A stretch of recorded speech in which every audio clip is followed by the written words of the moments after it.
What is up, you guys? Marty McFly coming at you, bringing you guys the 2009 merch. No, I'm just kidding. We're not going that. We're actually going back to 1999 merch.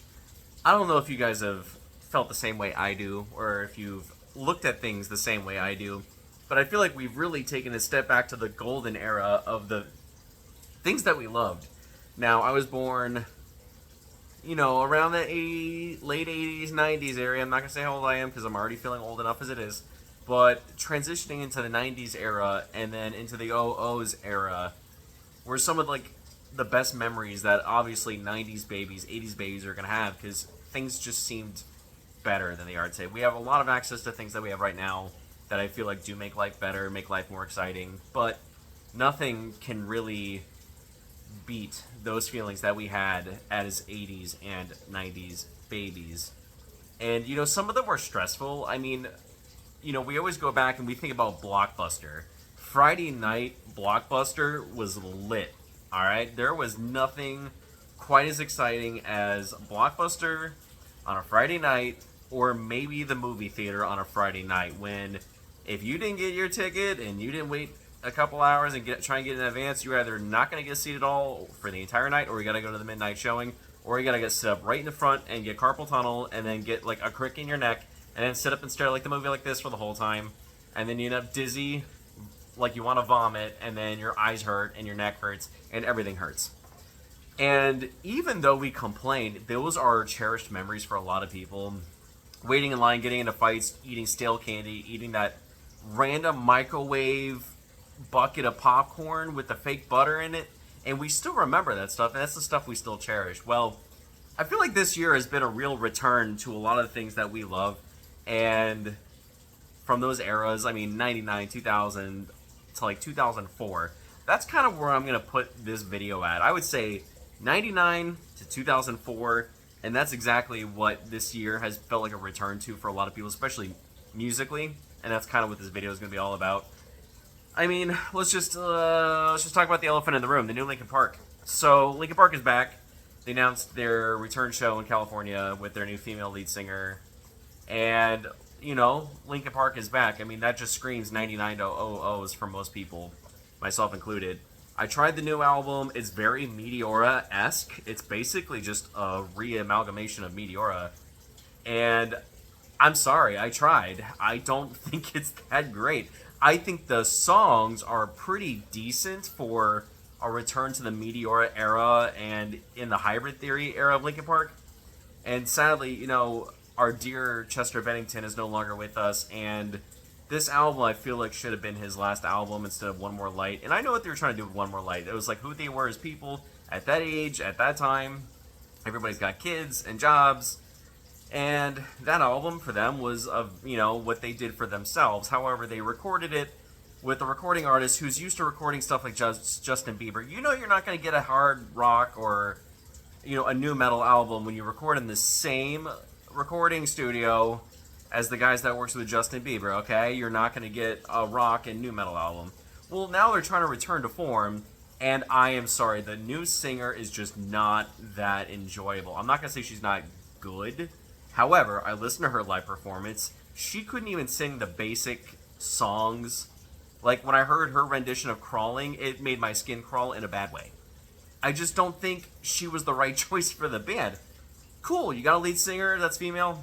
Solid. Do your thing. It doesn't bother me. But get someone who can sing the classic Linkin Park songs that we want to hear. I mean, she's just not it. She could not sing along to classic Linkin Park stuff, which when people go to a show, they want to hear Crawling. And they want to they want to hear Paper Cut, and they want to hear those songs done well. And she does not do them well. At least, not in my book. I heard Chester Bennington live and saw him live, and he has an amazing live voice. And she just does not. And I don't think I like her voice on the record either. I mean, the songs are, like I said, very Meteor-esque, very trying to throw it back to Hybrid Theory. There's a lot of moments you're like, all right, you're really trying to, recapture Hybrid Theory era Linkin Park. But I just don't think she's it. I hate saying this, but I hope she's not in the band for another album. I hope they can find someone to replace her. Honestly, the first person that I thought of when I was hearing about the rumors for LP coming back, I was hoping Lauren Babick from like Crazy 88 would have been in the band and been the lead singer, because I think she's got a perfect voice to do Linkin Park and do all the classic songs and still scream, which is what we want. And of course, it's not gonna be Lauren Babick. I mean, the chick that they pulled out was in a band I never heard of, and I don't think she's all that good. So that's my rant. Anyway, Linkin Park, it does make me feel like we're in the 9900s era again. I just wish they had someone better. Sorry, yeah, I might be in the minority for a lot of people, but I don't think she was a good choice. I don't think she sounds good as a Linkin Park member. And I'm not going to spend money to go see it. I'm not going to spend money on the new record either. I think it was like super overhyped for them to make a comeback album and then have it sound like that. So that's kind of how I feel. On a better note, we got a bunch of new stuff. We got a bunch of new bands. We got just so many things coming back that make us feel like it's the 9900s. And one of the things that really, really made everyone feel like it was coming back was obviously this huge resurgence of Creed in the last year or two. And I am all on board for it. I loved Creed growing up. My favorite song by them is still Bullets. I think it's just a fantastic song. I think their albums are incredible. And I like the post-Creed stuff. I like Alter Bridge and all that stuff. I mean, I think they're fantastic. So, leave it up to an MLB team and then go to the NHL, and then Creed just explodes. And it's played in every bar. I went to Nashville, every bar, every place you go to, people are playing Creed. And I am 1,000% here for it. Now, granted, they still need to repress one of their albums on vinyl. I got their greatest hits on vinyl. Sounds amazing. It's 180 grams. It's got everything. It's got everything I could want to hear. But they still need to repress one of theirs on vinyl. And then, when I thought about Creed coming back, the next band I really wish would come back, and then they did. Holy crap, we got Crossfade, people. Crossfade's coming back. If you don't know who they are, go listen to Crossfade So Cold. Guarantee you've heard that song at least one point in your life, maybe. But Crossfade So Cold coming out for me was high school, and that's like the first thing I remember. I remember going out on the date with this kind of like crazy, I don't even know what you want to call it. She was like half goth, half not, smoking hot, super crazy, 2 years above me. And I just remember going out with her, and I couldn't drive yet. I think we still had to have our parents drive, but I used to bike over to her house. She used to bike over to mine. And I remember just her and I sitting together, listening to the radio, probably making out, and then this band comes on out of the middle of nowhere, and it's Crossfade So Cold. And I was like, who is this? And she knew before I did. She knew who the band was. So I was like, we're going to get along just fine. Just kidding, you crazy. But that was fun. Her name was Roxy, now that I think about it. So TMI, I know, but that's kind of a cool story. But that's my memories of that band. And I remember immediately going out and buying the CD. I went to FYE. My parents showed me to one of the big malls in Orlando, and they had Crossfade on CD. Bought that immediately. Played it nonstop till the CD didn't work anymore. Crossfade, people. And of course, we just mentioned two bands from that era. Of course, we're going to have a resurgence of Nickelback. And of course, Nickelback's exploding again. So, who's after that? Now we're going to have Three Doors Down. Who's after that? Holy crap, 3 Days Grace is back together, and Adam Gontier is singing again, so now it's 3 Days Grace, like 2X or whatever. And they're playing at Sonic Temple, they're playing all the big festivals. So we have a resurgence of rock and radio rock, and I'm 1,000% for it. What I'm not for is the new Wage War record. Sorry, I love those guys, they're super talented, really, really big fan of them, and the new Wage War album just plain sucks. Yeah, sorry, I tried the new Wage War, I tried it 1,000 times. I think the final track is alright. They at least ended it on a decent note. But the song Magnetic, it just screams Octane Core. And it's just a nasty, like, Justin Bieber, poorly written, I need a song to make us big so we can get on the radio type melody. It's poppy, but not in a good way. It's just, ugh. Like, if you've ever listened to Sleigh Bells, that's pop. In a really crazy, overwhelming, loud, big sound pop. Now, at least their melodies are kind of haunting and dark for Sleigh Bells. No, this shit, I love Wage War. Those guys are amazing. They came from Florida. I'm all about Florida bands. I'm all about bands that come from nothing and become something big. They always play an amazing show. They always sound the cleanest, one of the cleanest live-sounding bands on the planet. And now, with this new record, I don't really want to go see them until the next record comes out. And hopefully the next record's better, because this one sucked. And I really... for Wage War, every band is entitled to one bad album, and I thought it was the last album, but now the last album I actually like a lot more. Every band is entitled to a Saint Anger album, and I hope to God this is Wage War's Saint Anger album. But that's neither here nor there. Now we got Nickelback, 3 Days Grace, we got Three Doors Down. Everyone's coming back. The next thing is Slipknot. They're doing the 25th anniversary of their self-titled record, which is still my favorite Slipknot album to this day. Close tie between that and I don't know why we're touching swords. Sorry. Close tie between that and Iowa, but my introduction to Slipknot was, yeah, it was sick. The first song I ever heard by Slipknot was Sick. I was instantly drawn and said, "What is this?" I love the guy screaming. Corey Taylor enunciates. You can understand what he's saying. It was visceral. It was pissed off.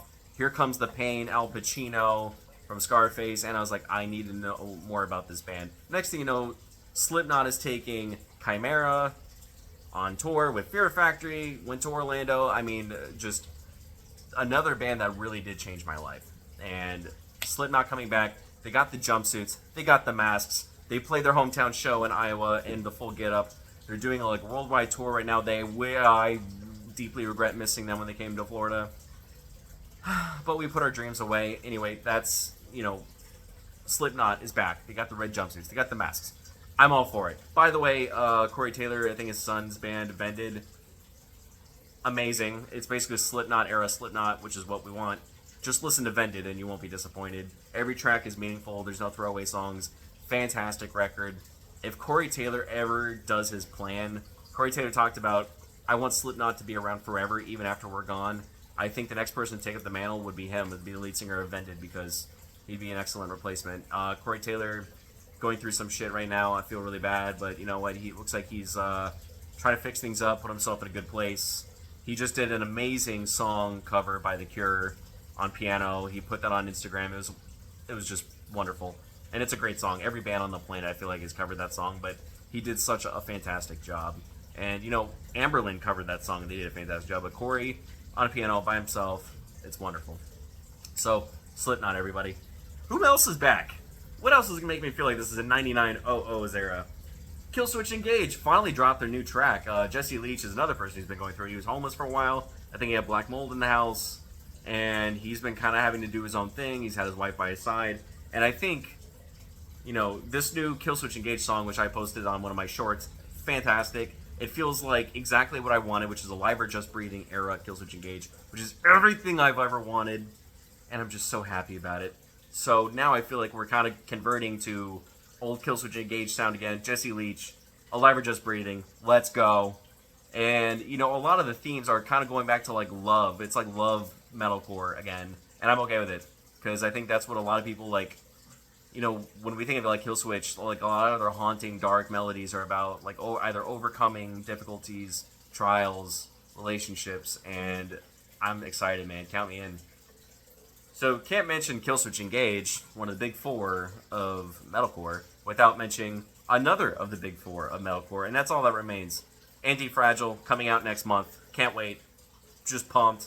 Phil Labonte is still a beast. He looks like he's all roided out now. Dude's just shredded. I saw him when he was opening up for Metallica at this most recent tour. Unreal. Every track they've done so far has been awesome. Pulling in Jason Richardson as their lead guitarist was the smartest thing that All That Remains has ever done. Rest in peace, Ollie. We miss you dearly. I feel like we're going to be saying rest in peace a lot today. And just All That Remains is back. Okay. And I'm going to mention this in another video, but we're going to have to do this as a breakdown in another video. But As I Lay Dying is back with their newest record.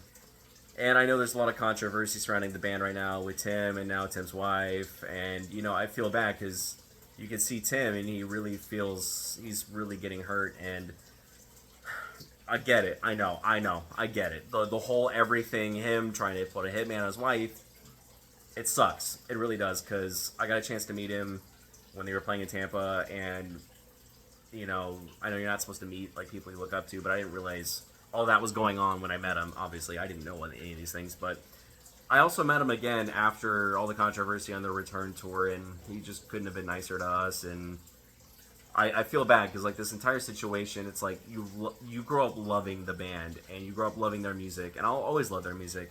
It's just unfortunate that now the whole band is gone again.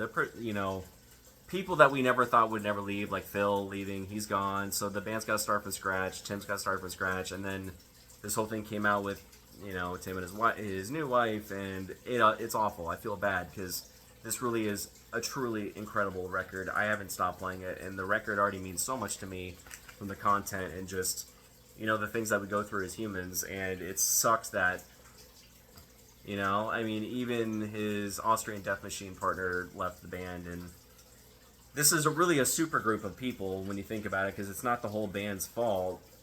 And I don't want to punish the band, but if you look at this band, this is a super group of team members that have created one incredible freaking album, and it sucks that it happened the way it happened. And it's hard to say what a beautiful vinyl.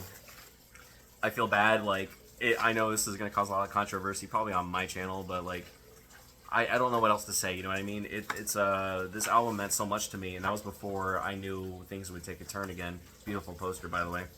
And we'll talk about this record on a different video, but As I Lay Dying was back, kind of. Now they're kind of not back, but they're still listed on going on a bunch of tour dates. So we'll see what happens with that. So, who else is back? Chimaira, my favorite band in the entire world, is back. They're doing Welcome to Rockville now. They're doing I think they're doing Incarceration again. They just got off of a cruise in South Florida. Chimaira's back, baby. Let's go. And Mark posted something, Mark Hunter, their lead singer, talking about the things that they had planned, and then COVID attached to everything. I get it. Yep, I get it. I was very grateful to go to Chimaira Christmas 15. Got a crap load of guitar picks. Totally just made everything. It made everything for me. It made me such a happy person. I went to Chimaira Christmas 15 back in 2017, and then I went to the Chimaira return show where they pulled the Impossibility of Reason cover to cover. And I got a boatload of guitar picks there, and I got a signed poster, the t-shirt, the whole works. And it just made me so happy. And I know Mark Hunter says he's got some problems. Mark Hunter talks about his bipolar, and then his family being sick, and trying to take care of them, and he had to move back to take care of his family. So he's going through a lot of stuff, man. And he said in due time, he says they're planning stuff as they go. They're all dads. They all got kids. They all got jobs, and they got stuff to do. If you meet Jim LaMarca, he's a barber. You can go get your haircut by Chimaira, which is just rad. I would go to Cleveland for that. Absolutely. I've been to Cleveland for worse things. And it's just rad to see Chimaira back again. But I think Chimaira said little by little, maybe a vinyl, maybe some new songs, maybe an EP, maybe another tour. So they got stuff planned for us, guys. So just hang tight. So I can't mention these bands, like the new wave of American heavy metal, without mentioning the return of Shadows Fall. Their new track, I just posted on one of my shorts. Incredible, straight up thrash metal, great melodies, great guitar work. Just, so darn good. So glad to have Shadows Fall back. Can't wait for the new record when we get it. The new song just smashes everything. Who else is back? God Forbid. God Forbid is back. They're just doing a bunch of tours. They actually just had to cancel a couple shows. And unfortunately that's canceled. But no new songs, nothing yet. But they're just playing shows, which I think everybody would be great. The new Body Count just came back, so I feel like we're going almost 80s, 90s. Body Count just released another record. Ice-T's pissed off again. The new record so far is just angry. It's really good gym music. I don't know what it is with the guys on Banger TV. They always rank it as the #1 album of the year. Get the hell out of here. It's not the greatest album of the year. Those guys are fun. I don't think it's the greatest metal album of the year. There's way better stuff that came out. And he did do a new song, though, with George Corpse Grinder Fisher, and it's just smokes. Holy crap. It's called The Purge, and when George comes in, he just takes over, man. The rest of the band, I don't really care. It's just George at that point, and he just smokes everything. What else is back? What else can we think about that makes us think about 00's era, and 99 00's?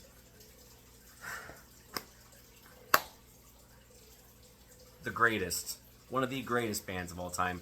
Tampa natives, later became Trans-Siberian Orchestra. Rest in peace, Paul O'Neill. Rest in peace, Chris Oliva. Savatage is back, baby. Let's freaking go.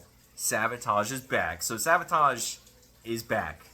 They're doing a couple one-off shows in Japan. John's super sick. He's got MS. He's got a bunch of broken vertebrae from his car accident, so he's not doing well. He says he's working behind the scenes to help out, which means Zach is taking over lead vocals. And I can only imagine what their set list is going to look like, what their stage is going to look like. I wish I could fly to Japan just to go see this band, but I think Zach let it slip, and I don't think he was supposed to. Don't really care. We're going to get one last Savatage record, and the title is listed on Wikipedia, so if you want to go check it out, there it is. I think it's called Last Curtain Call or something like that. But it's supposed to be an amalgamation of a couple of records all together. So John Oliva was supposed to be working behind the scenes to help out with that. Zach gonna be doing vocals on it either. I would be so happy if even I got to hear one John Oliva song, and if he could pull it out and sing it. I know he's dealing with a lot of stuff in his health issues, and John Oliva, we're hoping for you, man. I hope you get treatment. I hope you get some help and get the stuff you need, and then give us one last good song. We love you, brother. Hang in there, fellow Tampa brother, and just can't wait, man. Savatage is back. Let's go, baby. What else is back that we haven't talked about? I mean, we've talked about so many other things. Let's talk about the last two things that makes me feel like just we're taking a step back in time. I mean, we keep having pop-ups of Ozfest here and there, but Warped Tour is coming back. I mean, this is like the year of throwbacks. Now, granted, 99, 2000, whatever. I mean, I don't really think about Warped Tour when I think about that, but I do feel like it makes me feel like throwbacks. You know what I mean? Ozfest 99 was unreal. 2000 Ozfest was unreal. But Warped Tour is making a comeback, and they did the intelligent thing. They put a freaking show in Florida, and it's a whole weekend. And, I was a little interested in how they're going to do it. I was like, I bet Warped Tour is going to do a Four Corners thing. Everybody can go to New York, Florida, Seattle, California. Instead, it's pretty limited, and Florida got up on top, baby. So, I did not buy tickets yet, because I don't even know if I'm off work, to be honest with you. But Warped Tour coming back. Mayhem's coming back. I don't know why they put Bad Omens as the headliner. Apparently a bunch of people left because Bad Omens isn't that good. I've seen them, to be honest with you, O Sleeper opened for them. O Sleeper took the show from them. O Sleeper's obviously been around much longer and they're much better, much tighter sounding band. But Bad Omens was just another TikTok baddie core. It is what it is. They got big on TikTok because the lead singer and girls oogle over them, and that's really all it is. I don't know a lot of dudes, to be honest with you, that really love them as much as like the girls love them. And there's a lot of girls that were at the O Sleeper show that were just there for Bad Omens to see the lead singer. Weren't really there to go see the band. They didn't know any of the songs, and they didn't care either. And that's what kind of drives me nuts about TikTok core. And now it's just popular to just go to heavy metal shows just to be seen and take your TikTok video and say, I went to a metal show. And then they get mad when they get thrown in the pit and people are moshing. Well, that happens at every Lorna Shore show now, man. If you go to Lorna Shore, there's a lot of girls that just want... And you know what? I can't even dog them because I've been listening to Lorna Shore since like the EP, and Ramos being in the band really did change the band, and he's such a cool dude. I met him at a Starbucks, man. We were hanging out talking about skateboarding and stuff. Just a rad dude, just super nice, and he couldn't have been just like a cooler guy to hang out with. Just super like humble, and he talked about like his asthma, and I mean he's just a good dude, and I'm so happy for Lorna Shore and their success. But it falls under that TikTok core thing, where there's just a bunch of girls that just want to go see Ramos play and oogle over him, but they don't know a single song by the band. They don't even care about the band. And it's kind of annoying because, dude, I want to go on Wall of Death. Let's go. And then there's girls like, why are you watching? And whatever. It is what it is. Guys usually know. We go to metal shows. We know we're going to mosh. But unfortunately, there's like another generation that has no idea what that is, and they think it's too violent, and then they complain that it's violent. So I don't know what to do for you. Maybe do your research before you go to a metal show. Be like, oh, people mosh there. I should probably not hang out where the pits are. Long story short, really happy for the success of Lorna Shore, but Bad Omens opening for Mayhem or closing for Mayhem, gross, ew. Like put them in their second stage band at best. They should not be the final show. And I really hope when Mayhem does its tour thing that we change the band list. It Dies Today, by the way, is back, so that's another OO's band that really makes me feel like this is a throwback in time. It Dies Today is back. Their newest track freaking kills. But again, they were playing second stage, and I would rather go see them on main stage than I would Bad Omens. So that's neither here nor there. I think that's it for me, guys. But anyway, we were talking about throwbacks, and I feel like this is a year of throwbacks. There's a lot of good stuff that's coming out. The only thing that's missing, guys, is iPod video to come back, and just so I can just buy one because my other one's like missing.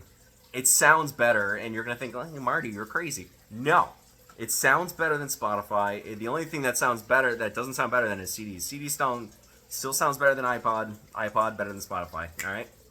So I feel like that's the only thing we're missing. Maybe a Blockbuster to come back. There's a Blockbuster in Oregon you can go to. It's like the last living one. But this is like the year of throwbacks, and it's really, really exciting for us metalheads. So I hope you guys are doing okay out there, taking care of each other. Go listen to some metal. Go check out a bunch of throwbacks. Drink beer in the garage. Lift weights and listen to Creed. Peace.